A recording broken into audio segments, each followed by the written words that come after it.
I didn't hate myself. I always loved life. Listen, I knew I was being treated differently at 4 years old. Hmm. And I told my mom, right after a prayer of all things. And I said, she says, make your prayer to God. And I said, God, please fix me by morning. And she was like, she was a nurse. She was also Catholic, but she embraced, holy shit, there's something going on here. Yeah. And she protected me my whole life until the day she died. She kept saying, honey, why, why is it taking so long to do? Just do it, do it, do it, do it. Get it done, get it done. Don't be afraid. Be who you are.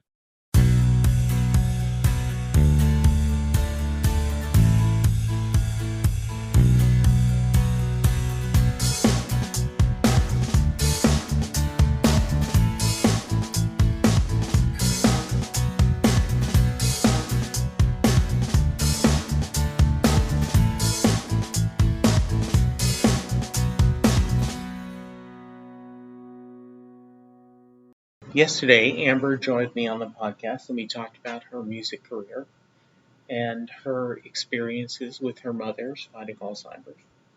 Today, we get into Amber's book and the podcast that she is hosting. Enjoy the second half of our conversation.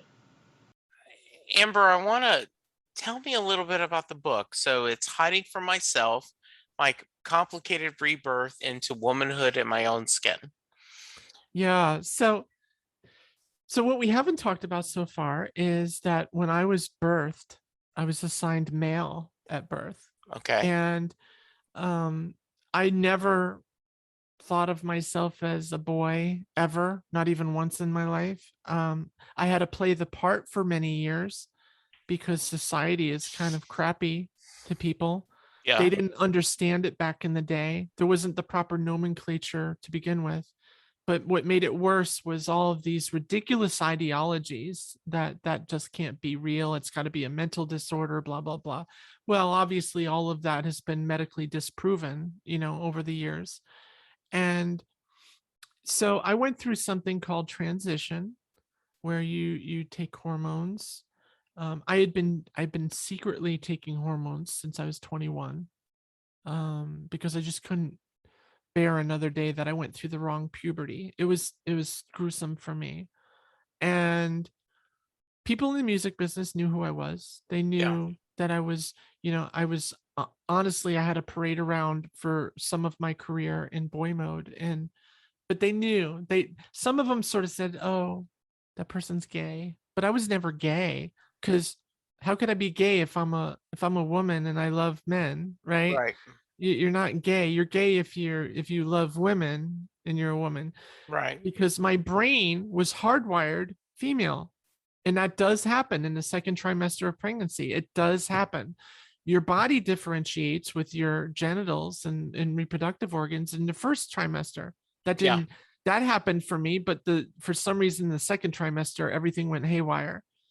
I, honest to God, something people don't know about me, other than being what I call being born incongruent, right? Where my physical brain, not my mental brain, my physical brain does not look like my body. Like a Yeah. woman has a thick cortical region in their brain, whereas a man has a thin cortical region, right? There's one Okay. differentiator, right? So the other things I had was I was deaf at 5. I had to be resuscitated on the operating table, during one of those surgeries. And by the time I was 25, I was diagnosed with a very rare blood cancer.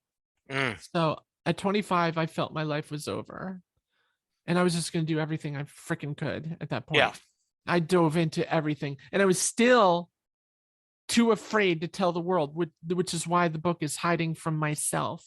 Yeah. Because society, I kept seeing these tragic stories of people like me getting killed or beat up. And listen, I got beat up a lot in high school and grade school because I was different, but I still had a lot of friends. Oh, let me beat you up, but we're still friends, okay? It was sort of the Sure. Yeah. weirdest thing ever. And then by the time I graduated, I had had enough of all this nonsense. And long story short, I get diagnosed with this blood cancer at 25. I'm sitting in a room every week with all these people with stage 4 cancer, getting chemotherapy, all this stuff. It was the most gruesome time of my life. And it lasted about 8 or 9 years that I was getting all these, phlebotomies and medicines and whatnot to try to get it under control. Then in my 40s, I suffered a major ischemic stroke and lost the left-hand side of my body. Oh no. Yeah, and that was January 3rd of 2019. I ended up in the ICU for 4 days, and I actually made a full recovery. I got so lucky, and I'll tell you what happened to me. I don't know how I knew I was having a stroke. I just knew it inherently that I was having a stroke.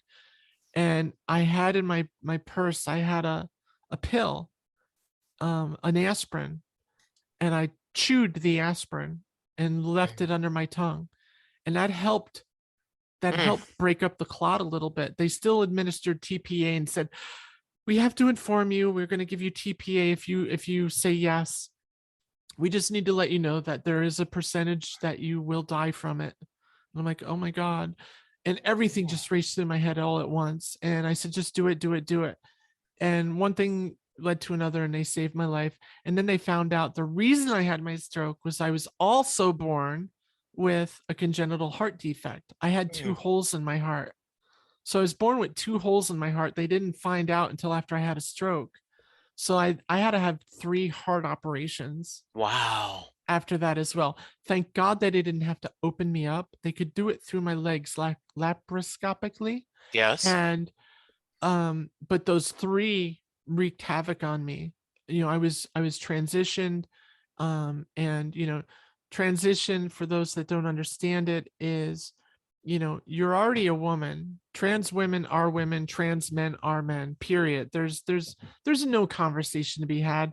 I'm not going to debate anyone on it, because there's no debate. You can't debate someone's humanity. It's not like we make this stuff up. Why would anybody want to go through the shit I've gone through? Yeah, absolutely. So along those lines, I had those surgeries. I get better, and then I was disallowed to get my final surgery. So we call it gender confirmation surgery. And that is where your reproductive organs get realigned the way they were supposed to be. Right. And I was devastated. I wasn't allowed to do it. And then when you say not allowed, what? Having a stroke, they didn't want me to medically. They did not recommend. Did not recommend you doing that. Okay. So a year, not even a year, 11 months from my stroke, the doctor says, got some wonderful news for you. I am writing you a letter to go ahead and get the surgery. You're good. Everything looks beautiful with you. You're doing wonderful. Go get it done. So I went and got the thing done, and I went up to this wonderful surgeon. She's probably one of the best in the country. Her name is Christine McGinn, up in Pennsylvania. And she scheduled me. I'm ready to go. March 2020. I'm getting it done, baby. COVID hit.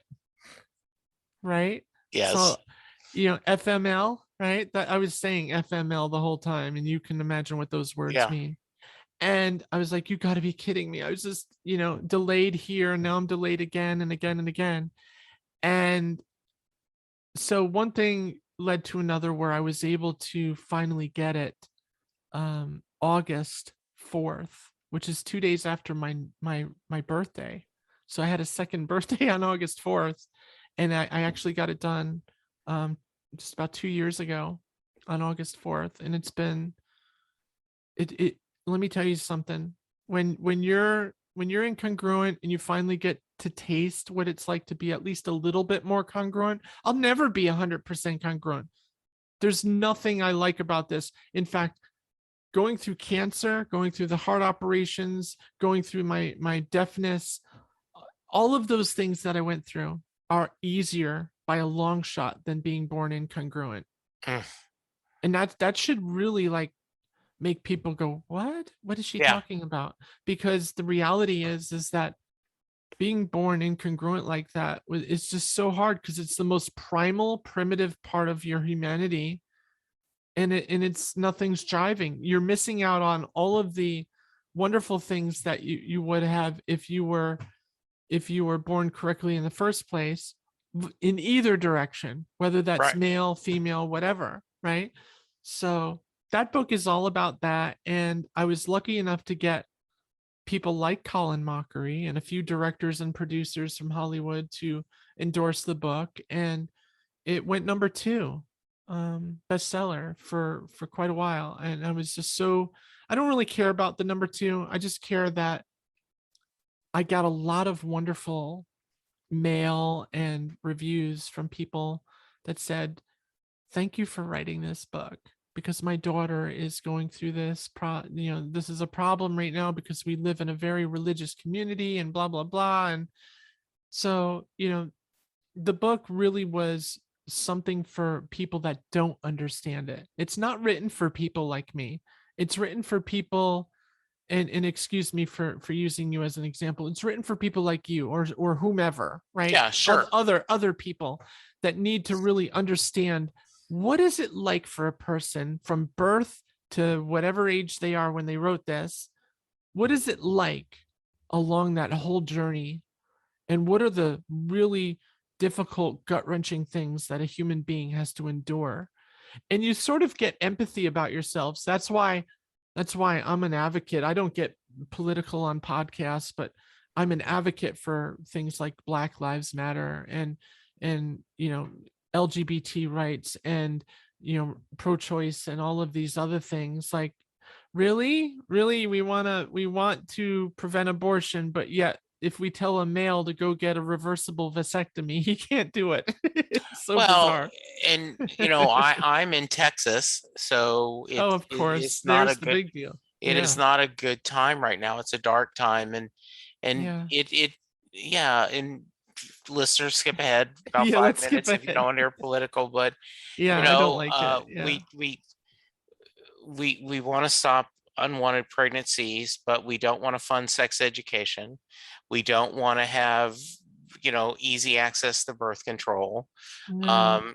We don't want to have universal child care for people who do have children. I mean, it is the hypocrisy, Amber, is what bothers me the most. And I am a 62-year-old white guy, and Yeah. I realize that my experience has been very different than a lot of people, and I get frustrated with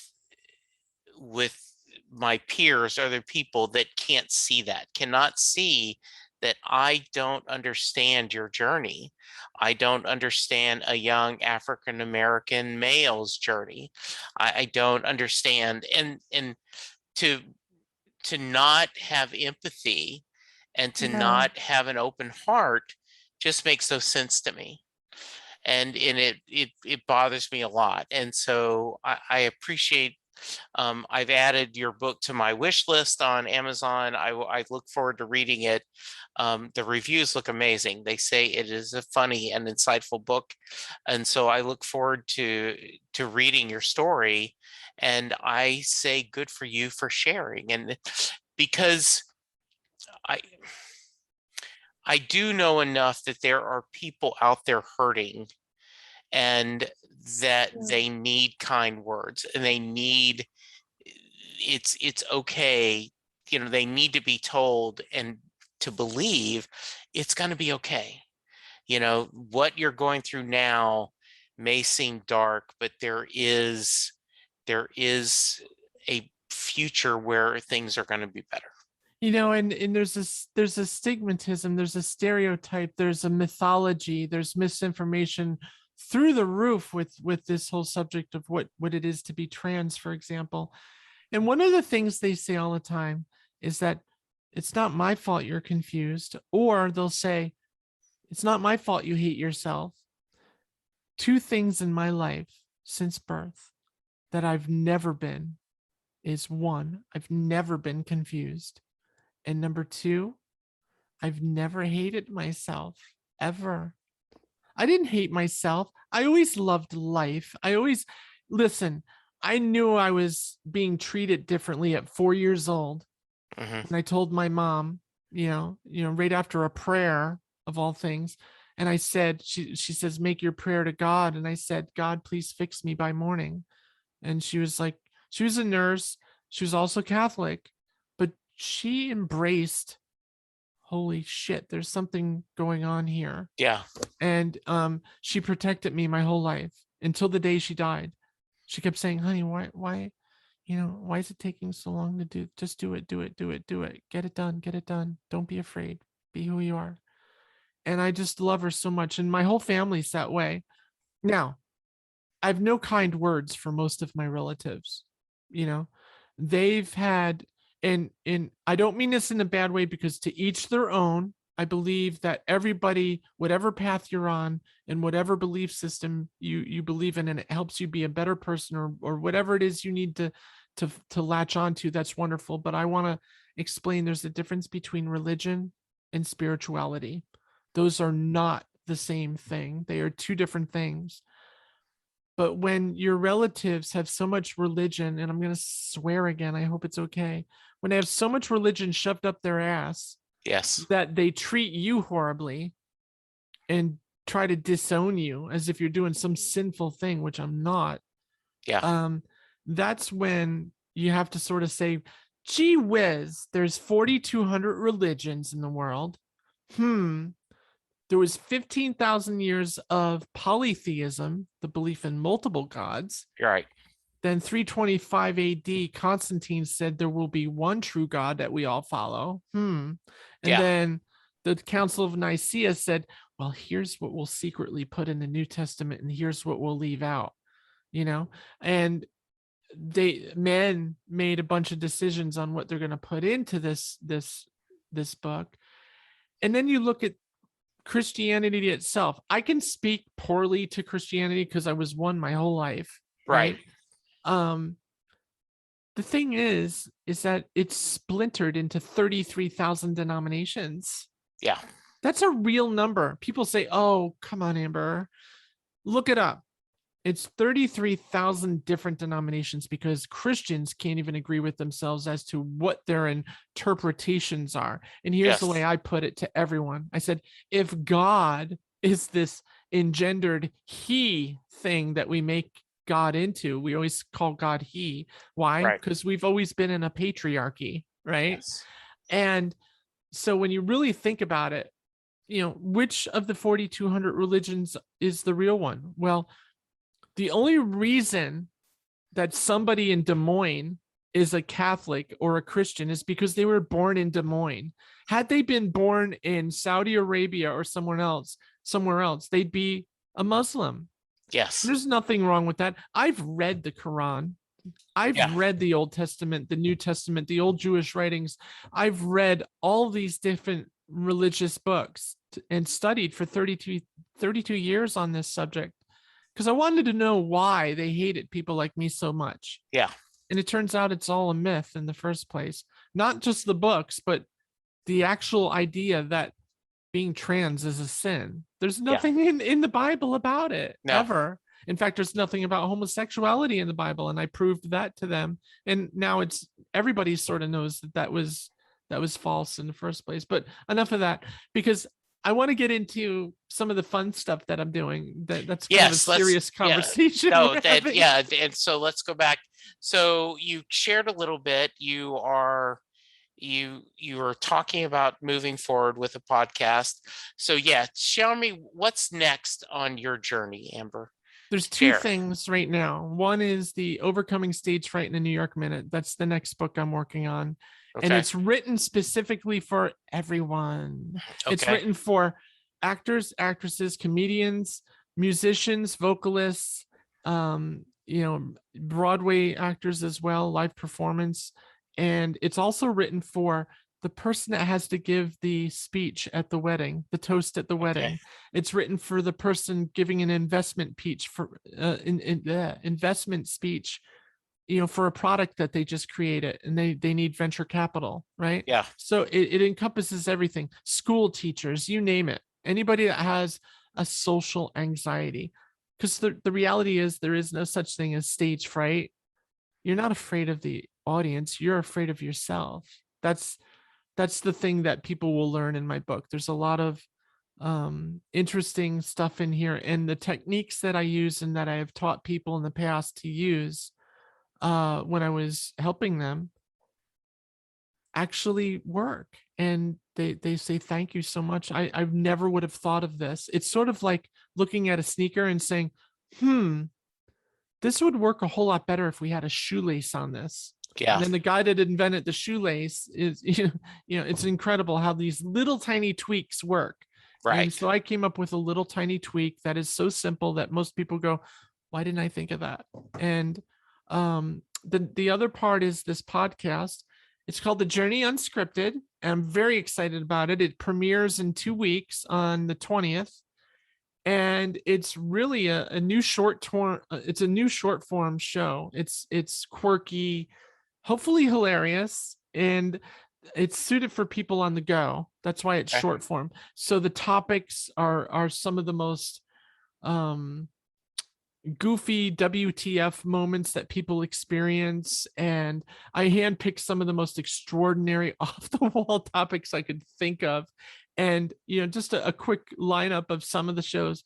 Extraordinary celebrity encounters, and I'm not talking about, hey, I got an autograph from Arnold Schwarzenegger, right? No, it's I went to a Starbucks and Arnold Schwarzenegger was in front of me, and he tripped backwards and spilled his coffee all over my new dress. Right. And what happened was he was so flabbergasted that this happened. Not only did he buy me new coffee and a new dress, but I went out to dinner with him 2 days later. Yes. Almost a true story, by the way. That one I just came up with at the top of my head. Funny. I did pal around with him all day once, and it was quite an interesting. How fun. Yeah, it was a little fun. It was, until he got called away. He was governor at that point, and he got called away. Helicopter landed right in front of this convention center in Long Beach, California, and took him away to Sacramento. But for most of the day, I was hanging out with him. It was pretty cool. So there's that. There's first dates gone WTF. Right. Like, you've met the man of your dreams. You're going to spend the rest of your life with him, or the woman of your dreams for that matter. And you find yourself in the middle of that wonderful date and sighing, going, and then thinking to yourself, why the am I here? and so first dates that they didn't exactly align to what they said they were. Chance encounters, unscripted. So chance encounters would be sort of like the Anne Ruckert story I told you earlier. Right. Instant karma, people that do the stupidest things in the world and they get what they deserve, right? There's a lot of stories on that, a lot of great guests, a couple of celebrity people that are going to speak on that one as well. Oh, good. And one called Crazy Karens, celebrity impersonations. I've been pranked. A lot of these fun shows that are not so long that your ears start to bleed. And, each guest is going to probably be between 1 and 6 minutes long. Wow. Okay. Almost like a radio format, because that's what our hope is, to get syndicated on some radio stations that are looking for filler material. And that sounds lovely. That sounds so good. Yeah, I'm excited. If there's anybody that's listening that thinks they could be a guest, I want you to go to thejourneyunscripted.com and go to the Be a Guest link and listen to the intro I give to Be a Guest, and then go ahead and listen to the different episode intros that I have, and you'll be able to see if maybe your story might actually fit the format, because each of these shows are going to have a sequel and a sequel and a sequel, because there's such fun topics and there's so many people lining up to be on the show for that. So it'll be fun to say the least. So I'm really excited about that. I'm going to have guest hosts throughout the whole time. There's going to be one guest host where we're going to give away a kind of a very interesting high scale prize to the person that guesses who Ryan is. Oh, okay. There is going to be a quasi famous person named Ryan that will be guest hosting from time to time. Oh, And if nice. people can guess who he is by getting the Easter eggs that I provide in each episode, they are going to receive something that we have not quite nailed down with the co-producer of the show Okay. and the publicist. But once we do, I can tell you that we have enough in the budget to make that a very interesting prize. That's awesome. Yeah, so we should have a lot of fun with this show. It's a lot of work because Yeah. with everything else I'm doing a podcast and there's just so much to it. Working on And a new book. That's exciting. yeah, that's hard too. And Yeah. there's actually a third book and I had to drop it because I was supposed to it's kind of a supernatural thrill. I grew up in a haunted house. Yeah. And what's interesting is I'm writing a book. It's called The Attic, and it's a supernatural thriller that's kind of loosely based on actual events. But there's a girl that I work with, and she is one of the masters of horror. And she works with John Carpenter and a lot of them. And of course, John Carpenter did Halloween and those types of movies. So we were told, go to the house that The Conjuring actually was about in Rhode Island. Leave your cell phones out, leave them home. And for 4 days, we want you to stay there unencumbered, nobody talks to you or anything. And you stay there without any communication to the outside world and write a screenplay in 4 days. If you can do that, we'll read it. Yeah. I was so psyched to do it, but that was supposed to happen next week and it's not happening. So Okay. yeah, that's sad. But yeah, so you have a Bruce question for me. I know you do. I can see it on your face. I do. And so first off, I'm going to have all the links in the show notes. I'll have you email me and send that. If someone wants to reach you, well, let's go ahead and do the Mary question first. So your homework, and this has been amazing, Amber. I just appreciate you sharing so much of yourself and telling such wonderful stories. And I'm thrilled to see what comes next in your journey. Thank you. So thank you for that. All right. So if you are a fan of Amber's and you're listening to this podcast, first off, thank you. Secondly, I end every podcast with the Mary question. Jay Armstrong is an honors English teacher from the Philadelphia area. He just recently retired, but before he retired, every year, his seniors in his honors English class would take 2 days and they break apart the song Thunder Road by Bruce Springsteen. They look at the lyrics, they talk about the imagery in the poem, they talk about the themes Bruce explores, and at the end of the 2 days, he asks his class the question, does Mary get in the car? Mhm. Amber, that is your question. Does Mary get in the car at the end of Thunder Road? I need to preface this with something just so you understand the psychology behind Mary. Sure. So this song I happen to be very familiar with because Okay. it was one of those songs that mentored me when I got into songwriting. And let's be honest with each other. It's not just a song, it's a cinematic masterpiece if you want to get real. Yes. I mean, the way he describes the scene of this little town and how he desperately wants to, what's the word, get out of Dodge, right? Yeah. It kind of reminded me of the little town I grew up in and how badly I wanted to get out of that little town. Right. So he does say something weird in this song. I have to admit, it's kind of unsettling to me. He says, you ain't a beauty, but you're all right. Right. So he's giving away a little bit of his, non-charm side, but he sort of sees that, things got to be better than where they are now. And she certainly knows that because it's a town full of guys that she calls losers, I guess you would call it. And I think that's actually a lyric in the song. Yes. Losers. Is it? Yeah. All Yeah. right. It's a town full of losers. Yeah. I'm pulling out of here to win. That's right. So they both want to get out of this song. So does she get in the car you'd have to say beep because I'm gonna say hell yeah. She Yes. gets in the car, and that's her ticket out of this one horse town, right? So, and away from those losers. Now, she gets in the car, but only for a little while.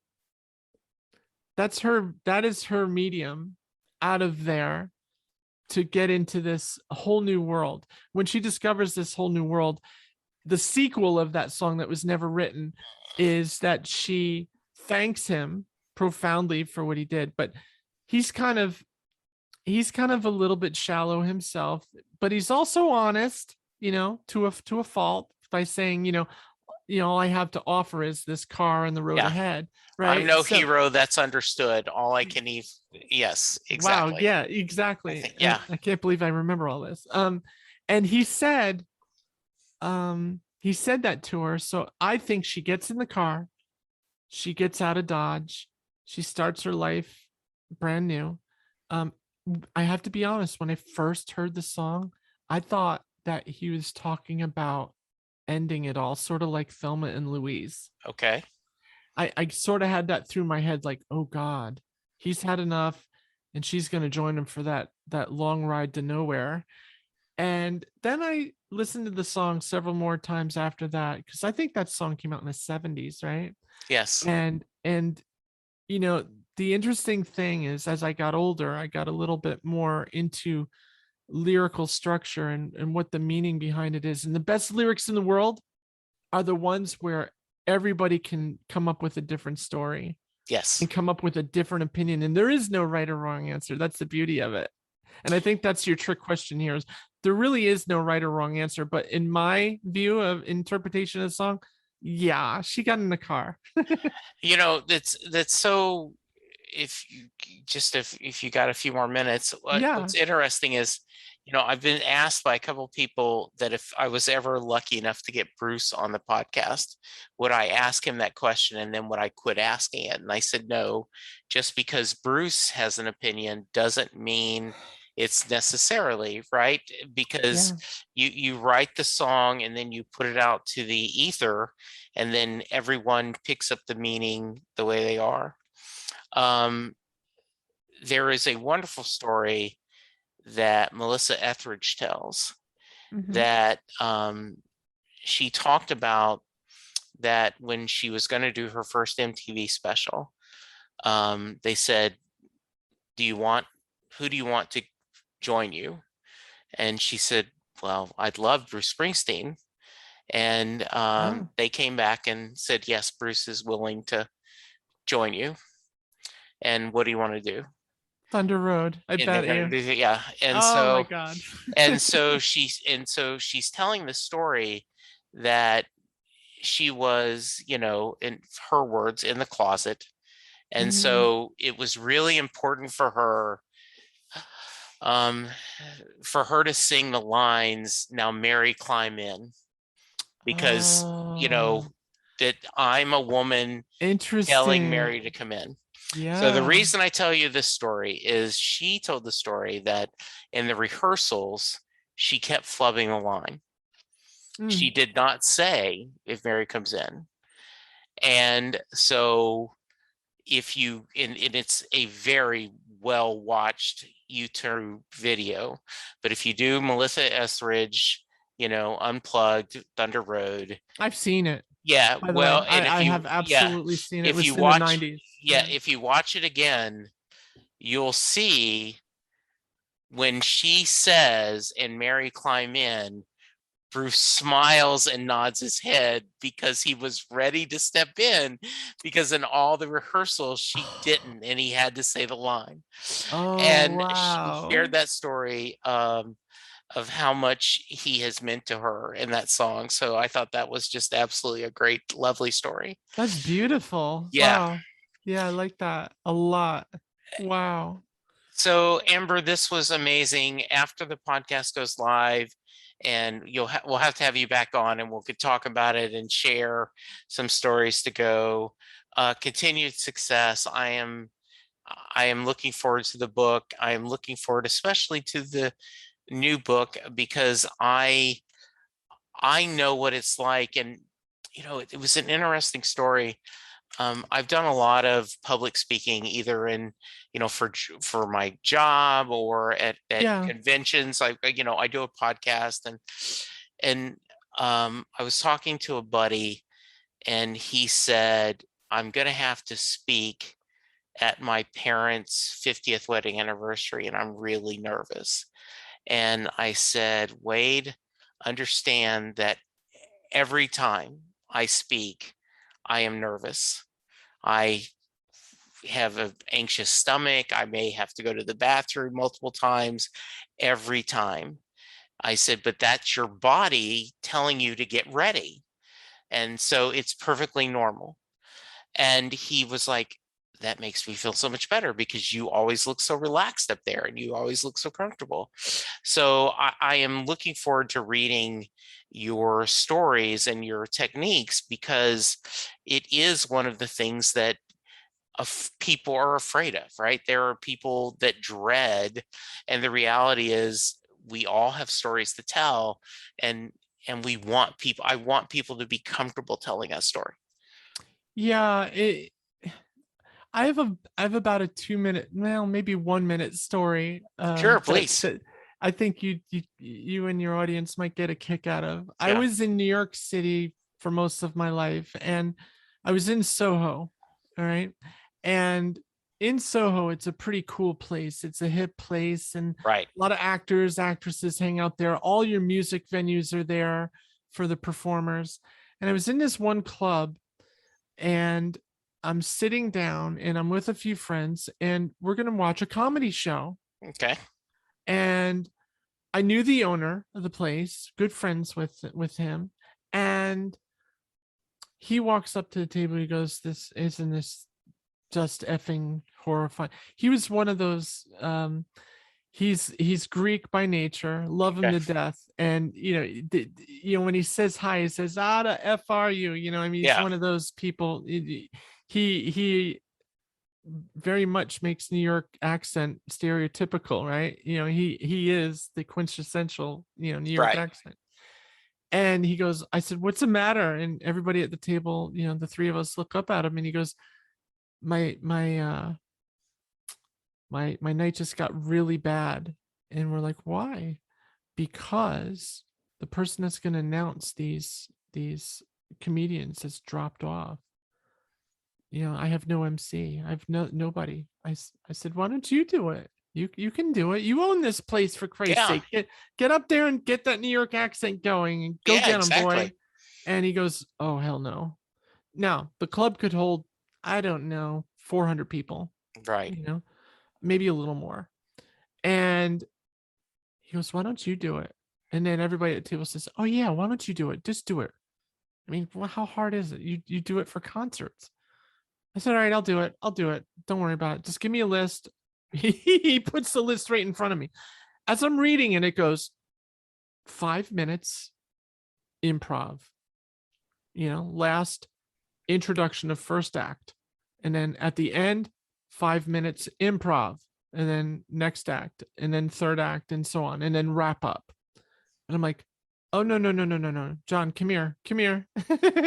I can't do this. I can't do improv, for 5 minutes, let alone 15 to 20 minutes. That's like me doing a whole comedy show myself." Yeah, exactly. And I'm not a comedian. I'm not even remotely funny. And he goes, "We got a problem." I said, "What?" Right then, the DJ that was already in the booth, they had like this little square box, little black box where a DJ was in. And he gets his real big announcer's voice on. He goes, "Welcome to," and he starts naming everything. And he says my name. "Let's welcome to the stage." And all of a sudden, the spotlight comes on, and I have to walk up to the stage. I know the people's names that I'm about to announce. I don't have the foggiest effing clue what I'm going to say. I get up. Everybody's looking at me. Obviously, with a spotlight on you, you can't see everybody. Right. But you're up there going, "What the frig am I going to say?" Right? I'm from New York. I say the F word a lot, but that's okay. Yeah. So I said, "What am I going to say?" So instead of just letting amygdala hijacking take over, which I discuss in the book, and that sort of paralyzes a person and makes them, stutter and speechless and not know what to do. I immediately said, "How you guys doing?" Now that worked for exactly 10 seconds, right? Sure. Because they all, oh, that's not very loud. Did you guys really want to come out tonight, or did you just want to like fuck around and just, let me act like you've been drinking a little while and give me a real hello. And they gave me a real hello, and it was really funny. They actually laughed when I said that. And then I said, "Okay, I can do this." I said, "Listen, I got some great news for you, and I got some really bad news for you guys. Which do you want first?" They said, "Well, give us the bad news." Okay.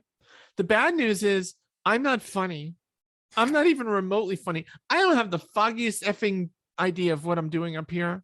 And I don't want to know. And I want to be transparent and honest with you guys. I am not funny whatsoever. I am so unfunny that you guys are probably going to get up before the first act gets out here and scream now they're laughing at that. I'm self-deprecating, and I'm Right. finding out that self-deprecation actually makes them laugh. Yes. And I said, "Now, who wants to hear the good news? Because there is good news here, believe it or not." And they all start shouting, "Yeah, throw it at us. You suck." There's all this stuff Yeah. happening. And I'm like, "Newsflash, I do suck. You're not, why don't you tell me something we don't know?" And everybody laughs at that. Right. So now they're laughing at this guy, and I'm getting heckled. And I said, "This first act can be the shittiest act you've ever seen, and he is going to shine like the fucking sun, because I suck so bad that he is going to really be the rock star tonight." Even the comedian laughed at that, right? So I do my whole set, and then I announce him. I get off, and they said, "Wow, you did really good. You had everybody in stitches." I said, "I have no idea what I just did." That is awesome. 5 minutes after he's over, I think he does 20 or 25 minutes. He gets off. He comes, as he's coming off stage, I come back on stage talking with the SM58 mic in my hand, and I just start mingling with the crowd. Here's the problem. You can't go out there and self-deprecate in the first act and then expect to get laughter by self-deprecating all over again. Right. It ain't gonna work. Right. And I already knew that from being around all these performers my whole life. So I came up with another thing right off the top of my head. And that's when I knew I had something for improv. Not everybody can do that. Right. I'm not patting my own back or anything, No, but no, I agree. it's those things that help me understand what I was truly afraid of. I was not afraid of the audience. I was afraid of myself. Yeah. I was uncomfortable because I was unprepared. Why do people fail at investment pitches? Because they're not prepared to answer the questions that they're being asked. Right. You have to prepare, and then prepare again, sort of like, the whole thing, the guy, I forgot what year it was, gets out of the taxi cab, and this guy walks up to him and says, "Excuse me, sir, how do you get to Carnegie?" And he said, "Practice." Yes. One word. He just said practice. It was a sarcastic word, and that carried on forever and ever and ever, So that's really what the book is about, is how to get over this in such a way that there are these three staple things that you think about that are actually going to change. They'll change your life, because you're not going to look at an audience quite the same way ever again after you read that. Well, I am going to have you on again after the book comes out, and I look forward to reading it, enjoying it, and I also look forward to reading your story. Amber, thank you so much for your time. This was a joy. I appreciate it. Listeners, thank you for listening. Go get vaccinated. Go remember to wear your mask, wash your hands. Let's all be good to each other, because really, that's the only way we're going to get through this. Thank you, Amber. Thank you, listeners. And we'll talk to you soon. Goodbye. Thank you. Bye.